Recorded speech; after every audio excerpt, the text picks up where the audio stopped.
이제 2023년 우리가 유튜브를 많이 봤잖아. 폭락할까봐. 개작살 난다고. 그치. 겨울에. 틀면 핵폭탄, 뭐 이런 거 있고. 그쵸. 그치. 틀면 나와가지고 막 이렇게, 다 죽었다, 이제. 한국 집값 끝났다. 싹 다 물갈이 된다. 대하락의 징조. 뭐 이런 거 많이 많았잖아. 역전세. 뭐. 역전세, 막 이렇게 막 핵폭탄. 네. 그게 조회수가 잘 나와. 네. 어쨌든. 그랬었는데, 우리 이제 2023년을 한마디로 요약하면, 유튜브 세계를 한마디로 요약하면, 부동산 쪽은, 하락론에 푹 빠져 살았죠. 그쵸. 틀기만 하면. 망고쌤 조회수 1000. 그 사람들 조회수 10만. 그쵸. 100대 100배 차이. 100배 그렇지. 후랭이 2000, 평균 조회수 2000, 그 사람들이 20만. 이런 식이었죠. 그래서 결국 그러면 제가 오늘 하고 싶은 이야기는 2023년은 집값이 떨어졌냐, 올랐냐, 이야기죠. 오르지 않습니까? 그러니까 내 이야기는 결론적으로 말하면 이제 KB 부동산이나 한국감정원 기준으로는 안 올랐다고 봐야지. 근데 실거래 기준으로는 올랐어요. 그게 팩트라는 거죠. 보통 우리가 이제 실거래가 제일 우리한테 체감이 되는 거잖아요. 그럼 쉽게 얘기하면 2022년 하반기에 뭐 30% 폭락했네, 40% 폭락했네 이런 이야기 많았었는데 실거래 기준으로 25% 이상 빠지는 걸로 나왔는데 KB나 한국감정원은 10%대로 빠진 걸로 나왔으니까 실제로 우리한테 와닿는 거는 실거래 지수라는 거죠. 그러니까 올랐다 내렸다는 그 기준이라는 게 있어야 되는데 실거래 기준으로 보면은 올랐다는 거죠. 그런 거 없이 그냥 무조건 내릴 거다 하는 거는 그 사람의 의견인 거고. 어떻게 보면 전망이 일단 틀렸습니다. 다 틀렸죠? 틀렸어요. 그렇죠? 다 틀렸어요. 예. 저도 틀렸어요. 예. 하반기엔 좀 더 오를 줄 알았는데 이렇게 못 올랐어. 하반기 조금 내리네. 예, 결론적으로 말하면 2023년 서울은 실거래 기준으로 10% 초반으로 올랐고 전국 기준으로 보면 5% 후반으로 올랐다. 이렇게 보시면 받겠습니다. 이런 이야기 하면 좀 이상하게 생각하는, 저 사람 이상한 사람 아니냐. 그럴까봐 이제 이걸 이제 보여드리는 거죠. 인덱스고. 네네. 뭐, 1년만 보죠. 예, 1년만. 올해? 예. 작년? 네. 작년 보시면. 뭐야? 진짜네? 그치. 이게 이제 빨간색이 전국이고, 빨간색이 서울이고, 이게 남색이 전국이에요. 그러면 여기 이제 1월달부터 시작해서 실거래 지수 올랐잖아요. 네. 예. 그리고 피크가 9월. 그 다음에 추석 이후 우리가 이제 하락한다 그랬잖아요. 쭉. 네. 정확하게 맞잖아. 10월, 11월. 그죠? 12월도 조금 내려가 있겠죠. 그런데 전체적으로 보면은 이게 상승으로 끝났다는 거죠. 그것도 서울은 거의 2자리로 상승으로 끝났다는 거죠. 그러네요. 그러니까, 그러면 이제 나는 궁금한 게 있어. 그러면 그동안 그렇게 하락했다는 이야기들은 다 개소리였던 거지. 아닙니다. 아니에요? 늦어지는 겁니다. 뭐가요? 하락이요? 그렇죠. 그렇죠. 여기서 나오는 게 이제 정부가 특례보금자리론이라는 뽐뿌지를 통해서 그렇지. 약간 생명 연장을 한 거다. 그렇지. 이제 하락은 온다. 근데 폭락이 온다 그러잖아. 다. 아직도 40% 빠지는 게 정상이라며. 30%. 네. 30%, 40% 빠지는 게 정상이라며. 물론 숫자가 좀 많이 줄어들긴 했지. 네. 그쵸. 아직도 40% 빠져야 정상이라고 하고, 그때 집에 살아 이런 이야기 하잖아. 근데 뭐 폭락은 안 올 것 같은데. 2024년에? 그러면 집은 언제 사야 되는 거죠? 대표님, 2차 폭락이 온다는데요, 24년도에? 그래서 그러면 2024년에 왜 2차 폭락이 오냐고. 몰라, 그냥 온다고. 그러니까 온다고. 그래야 조회수가 잘 나온다고. 그러니까 이제 그래서 그 논리들을 보면 PIR 때문에 PIR이 너무 고평가돼 있다. 네. 최소 30% 이상 고평가돼 있다. 그래서 30% 이상 빠질 가능성이 매우 높다라고 이야기할 수 있을 것 같다. 이런 이야기잖아요. 보면 썸네일하고 달라. 매우 높다고 이야기할 수 있을 것 같다. 이건 뭐 그런 이야기인 거지.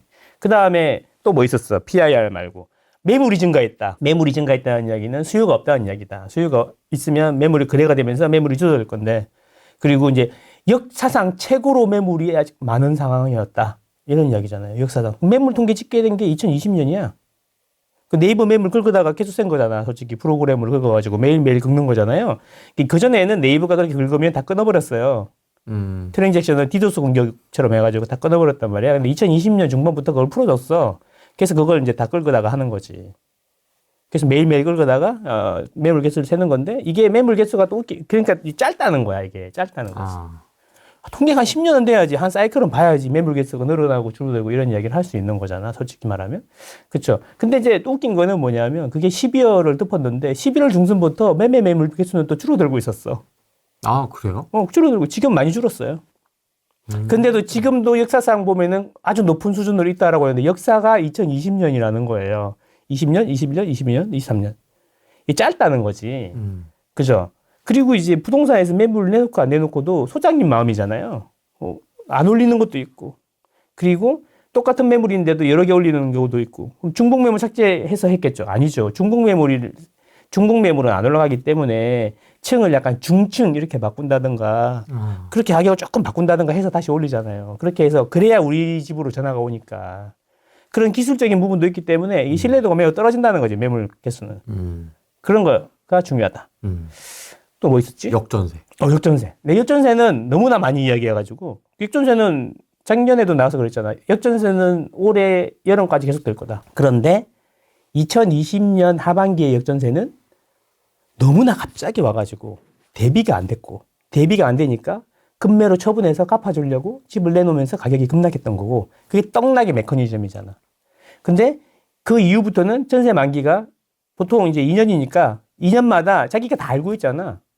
시간이 많이 남았잖아. 6개월 남고 1년 남고 1년 6개월 남았으니까 대비가 되는 거죠. 그리고 작년에 나왔던 한 이야기가 5월부터는 전세자금 반환 대출을 다주택자도 해주니까 이제 대비가 될 거다. 그래서 역전세가 있는 거는 맞다. 팩트인데 역전세 영향이 거의 사라졌다 이런 이야기죠. 오히려 그 전세 계약이 한 번에 쏟아지는 지금 입주한 지 2년 차 됐는데 이런 데는 오히려 역전세 때문에 급매로 살 수 있는 기회가 될 거다 이런 식으로 이야기했죠. 그렇죠. 역전세. 그럼 역전세 그래 역전세가 없다는 게 아니야. 대비가 다 됐다는 거죠. 그럼 예방주사를 맞았다는 거죠. 그래서 역전세 영향이 별로 없었어. 또 뭐 있었어? 주택 구입 부담 지수. 이게 지금 월급이 지금 내가 300인데 지금 집값이 13억이 말이 되냐 지금 분양가가 11억 이게 말이 됩니까 지금? 이제 그게 중요한 이야기죠. 주택 구입이 너무 부담이 된다. 네. 그죠? 이거는 이제 주택 구입 부담 지수는 모든 주택의 가격을 풀 대출을 받아서 살 때 이야기하는 거죠. 풀 대출 받아서 집을 삽니까? 모든 사람들이 집을 살 때? 아니죠. 아니죠. 투자자는 전세 끼고 사죠. 그러니까 주택 구입 부담 지수부터 자유롭죠. 그렇죠? 실거주자들은 두 가지가 있죠. 처음 집을 사시는 분들하고 기존의 집을 팔고 갈아타시는 분들이 있죠. 그렇죠? 근데 기존의 집을 팔고 갈아타시는 분은 기존의 집을 처분한 돈이 또 있잖아요. 그러니까 주택 구입 부담 지수가 높더라도 자기랑 상관이 별로 없는 거예요. 그렇잖아요. 내가 10억짜리 집을 갖고 있는데 팔아가지고 12억짜리로 가. 2억만 있으면 되는 거잖아요. 그동안 모아놓은 돈이 있을 수도 있는 거고. 주택 구입 부담 지수랑 별로 상관이 없는 거야. 오롯이 돈 하나도 없는데 집을 살려고 하는 6억이야, 9억이야. 젊은 분들, 그런 분들이 주택 구입 부담이 되는 건 맞지. 그렇죠. 그러니까 제 이야기는 전체 부동산 아파트 거래에서 주택 구입 부담 지수로 평가할 수 있는 데가 일부라는 거죠. 아, 포션이. 그렇지. 그렇다는 거지. 그러니까 집을 사고 파는 거에 대해서 전체적으로 다 대출로 땡긴다라는 개념이면 맞지. 뭐 선진국 같은 데 있잖아요. 현금 흐름이 중요하고 쌓아놓은 건 없고 현금 흐름을 되게 중요하게 생각하는 데 있잖아요. 다 풀 대출을 받아서 풀 대출 해주니까 사고 팔고 이런 데랑 우리는 달라. 우리는 기본적으로 가계에서 자산이 많아. 여러분만 없어요. 생각보다 자산이 많아요. 통계청 들어가 보세요. 가계 현금 자산이 가계 부채보다 더 많아요. 그러니까 현금 빼가지고 빚을 다 갚을 수 있다니까. 우리나라는 자산이 많이 쌓여 있는 나라라니까. 그러니까 풀 대출로 받아서 집을 살 때 주택 구입 부담 지수가 영향이 되는 거지. 아, 나만 없는 거였네. 그렇지, 나만 없는 거지. 그렇죠. 빌라 살면 되잖아. 근데 빌라 살기 싫잖아. 아, 그렇죠. 그러니까 아파트 살아야 되잖아. 지금은 대부분 태어날 때부터 아파트에서 자란 사람들이 많으니까 아파트가 본격적으로 공급이 된 게 1991년 1기 신도시 때부터 공급이 되잖아요. 근데 그때도 전체 주택 대비 아파트 수가 매우 적었단 말이야.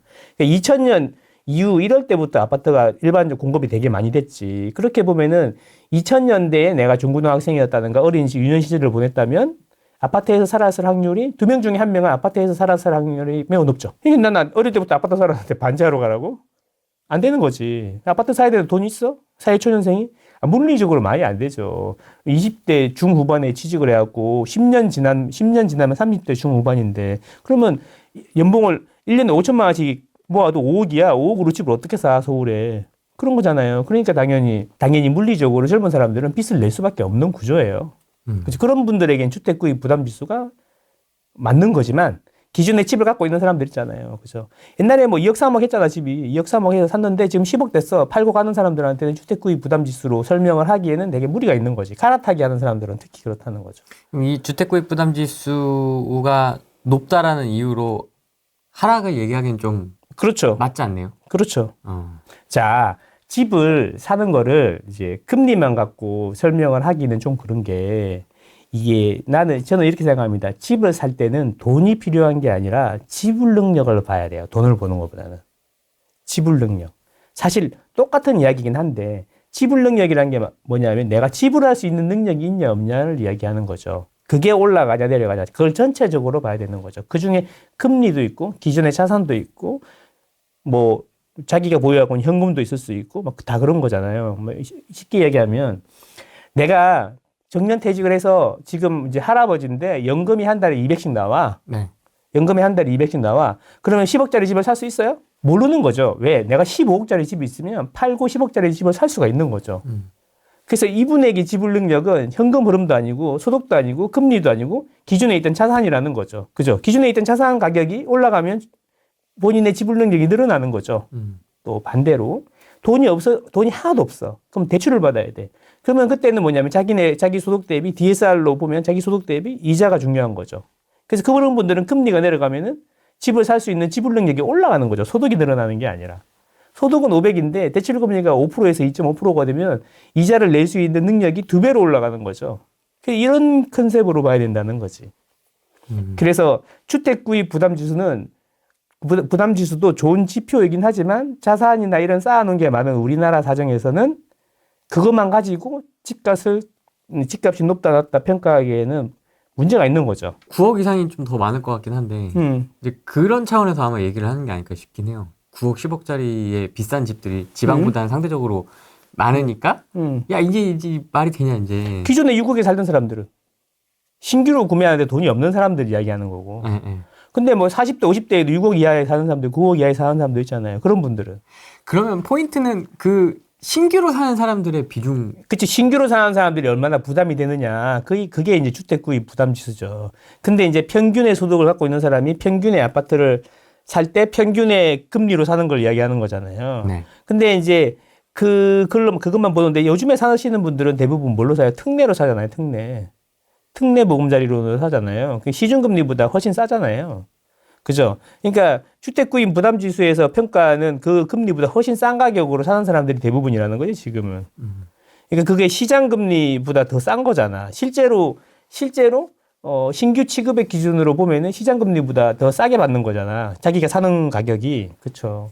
그러니까 그런 것도 생각해 봐야 돼. 또 신생아 특례로는 이제 평균적으로 2에서 2.5%에 받을 수 있을 거라고 예상을 하고 있거든요. 그러면 이거는 이전에 특례 보금자리론보다 훨씬 더 싼 이자로 주는 거잖아. 기준금리가 바뀌었어요. 작년 1월 달에 비해서. 똑같잖아요. 그죠? 그리고 시장금리, 채권금리 이런 게 작년 1월 달에 비해 조금 내려오긴 했지만 주택구입 부담지수로 보면 큰 변화가 없단 말이야. 근데 실질적으로 내가 사는 거는 2%대에 받아서 산다고 하면 이 사람 입장에서는 지불 능력이 뭐 4%, 5%할 때보다 2배 이상 올라간 거라는 거지. 그래서 이제 주택구입 부담지수보다는 전체적인 지불 능력에 기인해서 봐야 된다. 투자자들은 또 어떤 거냐면 갭이 붙으면 이제 내가 갭이 2억인데 1억이 되면 지불 능력이 올라가는 거죠. 2억 있는 사람은 2억일 때는 하나 사지만 1억일 때는 2개 사게 되는 거죠. 그래서 이제 갭이 붙으면 투자자들이 많이 들어오는 건데 지금은 갭도 크고 취득세 문제도 있기 때문에 다주택자들이 안 들어오잖아. 그래서 지금 순수하게 실수 위주로 돌아가죠. 그런 것도 있다. 투자자들의 지불 능력은 갭이기 때문에 갭이 작으면 많이 몰리게 돼 있다. 지불 능력 위주로 봐야지 설명이 된다는 거죠. 이런 이야기를 아무도 안 하더라고. 아, 그래요? 쫄리잖아. 막 주택구입 부담지수를 한국은행에서 막 나오는데 뭐 HAO 다시 I 막 이래갖고 와 전문가인가 보다. 졸라 전문가인가 보다. 이러는 거지. 집 살려면 내가 그래. 뭐 40년, 50년을 모아야 된대. 야, PIR이 30이래. 막, 와, 그러면 그러면 이제 평생을 내가 집 산 돈을 갚다가 죽는 거야. 70이 돼야지 네 집이 되는 거야. 이런 이야기 하는데, 와, 나 그런 거 보고 정말 너무 어이가 없다. 그런 질문 하는 사람들은 저희 채널이나 망고쌤 채널에는 없겠지만은, 아니, 그럼 망고쌤님, 제가 그냥 가정을 해보겠습니다. 그러면 그렇게 대출받아서 집을 사면 빚을 40년 동안 제가 갚아야 되나요? 그러니까 그게 너무 어이가 없는 거죠. 그거는 뭐 일견 숫자로 보면은 이해가 되지만 이 30년, 40년을 놓고 보면은 말도 안 되는 이야기예요. 자, 그러면 40년 전으로 돌아가서 내가 한번 얘기해 볼게요. 40년 전에 서울 남쪽에 이름 없는 동네가 하나 있었는데 그냥 영등포의 동쪽이었어요. 거기에 주공아파트를 분양을 했는데 주공아파트가 분양이 안 됐어요. 그래서 어떻게 했냐면 공무원들한테다 강제로 분양을 시켰어요. 그래서 이제 짐을 싸가지고 용달차에 사가지고 탈탈탈탈탈 가고 있는 비포장도로에 막 길가에 웅덩이 있고 막 이러면 툭툭툭 먼지 날리고 막. 그 2천만 원인데. 2천만 원인데, 정부에서 장기로, 월급이 30만 원이니까 장기로 이제 대출을 해가지고 줬단 말이야. 그래서 강제로 파는 거지, 공무원들한테 분양이 안 되니까. 그래서 들어갔는데 거기가 이름이 개포주공 아파트였던 거죠. 2천만 원에 산 거죠, 40년 전에. 그냥, 그래서 이제 30만 원 받아가지고 열심히 갖고 있었던 거지. 그럼 뭐 계산상으로 보면 수십 년 동안 그 빚을 갖고 있어야 됐던 거였어. 근데 아파트 가격이 지금 어떻게 돼 있어요? 재건축해가지고 분담금 좀 내긴 했지만 거의 30억 가까이 갔잖아요. 그러니까 주택 가격이 상승을 하는데 내가 만약에 대출을 받아 사면 그 가격이 내 입장에서는 그 가격이 영원히 그 상태로 과거로 고정이 되는 거죠. 2천만 원. 픽스가 되는 거예요, 픽스가. 그치. 근데 소득은 계속 늘어나고 주택 가격도 계속 오르잖아요. 그래서 어느 순간 되면은 그 가격이 그 대출을 받았던 금액이 지금 보기에 너무 작은 금액이 돼버리는 거지. 그래서 이거를 뭐 30년 동안 뭐 30년 동안 갚아야 되니 40년 동안 갚아야 되니 이런 이야기는 설마 몰라서 그랬진 않겠지. 설마. 몰라서 그런 소리 하는 건 아니겠지? 설마 전문가인데 우리는 그냥 동네 아재고 전문가인데 설마 몰라서 그러진 않았겠지. 설마 이런 걸 뭐라 그래요? 유식한 이야기로 프로파간다라고 하는 거 아니에요? 선전. 프로파간다라고 하는 거죠. 아니 그러니까 몰라서 그러진 않았겠지. 몰라서 그러지 않았다면 프로파간다인 거지. 선동이다? 그렇지. 사실이 있고 진실이 있죠. 사실이란 거는 방금처럼 이렇게 그 팩트 하나하나를 알려주는 게 사실인데 진실은 다르다는 거지. 사실을 통해서 진실을 왜곡하는 거죠. 그런 걸 뭐라고 그래요? 프로파간다. 선동이라고 하죠. 선동. 저보고 선동하는 거라 할 수도 있는데 저는 그러니까 제 이야기는 상승론이든 하락론이든 저는 많이 보는데 요즘에는 하락론밖에 안 나와서 하락론밖에 못 보는데 그 사람이 하락을 주장하는 근거에 대해서 논리적으로 한번 제가 생각을 해보는 거죠. 제가 지금 생각해본 거를 하나하나씩 제 논리를 펴는 거잖아요. 그러니까 제 뭐 죽일 놈이냐 살릴 놈이냐 이럴 게 아니라 욕하지 마. 상승론도 욕하지 말고 하락론도 욕하지 말고 그분의 논리를 이해를 하고 그 논리에 대해서 스스로 반박을 하거나 그 논리에 대해서 보강을 해보라는 거지. 그래야 실력이 느는 거지. 맨날 댓글로 싸운다고 실력이 늘지도 않고 우리 집값이 떨어지지도 않아요. 내 경제에 도움이 아무것도 안 된단 말이지. 그렇게 할 시간에 한자를 공부를 다 하세요. 댓글 달시고 욕할 시간에. 그게 여러분들을 위하고 여러분 가정을 위하는 겁니다. 그렇죠. 그러니까 내 이야기는 내가 하고 싶은 이야기를 한다고 듣고 그래. 망고쌤 미치고 오른다 그러네. 와 대박. 망고쌤 말만 믿어야지. 이렇게 해서도 안 되고 망고쌤이 오른다고 하는 논리에 대해서 자기가 이해를 하고 그게 맞는지 틀린지 판단할 수 있어야 된다는 거지. 하락론도 마찬가지라는 거죠. 2023년 한 해 동안 그렇게 내린다고 하고 온갖 여기도 아직도 많아. 반도 안 했어. PIR 매물증가 다 써놨는데 역전세, 주택구입 부담지수, PF 부실, 가계부채, 인구 소멸 이렇게 하지도 않았어. 근데 이런 논리로 다 내린다 그랬는데 결론적으로 어떻게 됐어요? 2023년 집값이 올랐어요. 서울 올랐다고, 전국도 올랐다고요. 그러면 그 사람들의 이야기는 다 뭐였다? 프로파간다? 이렇게 유식의 말로 프로파간다. 확 와닿는 말로 개소리였나? 그럴 수 있다는 거지. 개소리는 좀 심했고, 그냥 웃기려고 하는 이야기고. 그 논리에 대해서 생각해 볼 필요가 있는데, 그런 논리들을 제가 하나씩 작년부터 나와서 계속 이제 아니다라고 얘기했던 게, 사실, 댓글은 험하게 날렸지만 내가 맞았잖아. 결론적으로 올랐잖아. 그죠? 나는 작년 하반기가 더 많이 오를 줄 알았는데, 그건 틀렸지. 근데 이제 1월부터 돌아와서 가지고 전체적으로 많이 올랐다는 거죠.